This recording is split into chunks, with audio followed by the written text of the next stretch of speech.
Are you new to Mario Kart World and keep finding yourself in 12th place with a banana peel stuck to your face? Well, don't worry, I've got your back. Today, I'm breaking down the top tips every beginner needs to know to start winning races, mastering items, and dominating the track. Tip number 1 is the perfect start boost, otherwise known as the rocket start in Mario Kart World. And here's how you're going to do it. So hold down the accelerate button right at the instant the 2 in the countdown fully appears on screen. If you're too early, then you'll spin out. And if you're too late, you'll only get a small boost. So like I said, you want to hold down the accelerate button right at the instant the 2 in the countdown is fully appeared. Tip number 2 is using your items strategically in Mario Kart World. You can use your items for offensive or even defensive plays. If you're in first or second, you can hold a banana peel or different shells behind your cart to block incoming shells or attacks.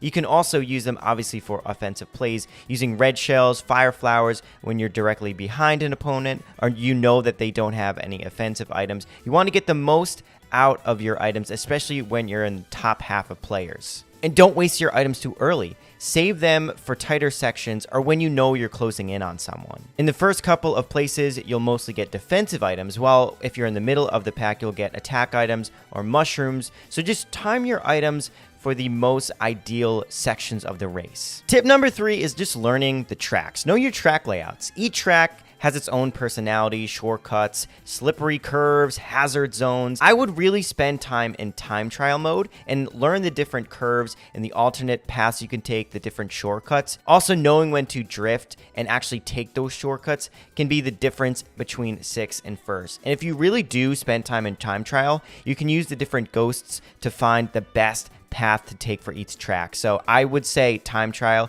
is a very, very important to really up your skill in Mario Kart World. Tip number 4 is another important one. You want to make sure you're picking the right kart combo. Your build in this game actually does matter because different characters and karts have different stats. They could be speed, acceleration, handling. There's actually a lot that goes into these different racers in Mario Kart World. And as a beginner, I definitely recommend going for builds with a high acceleration and handling, so you'll recover faster from hits and you'll stay on the track more easily.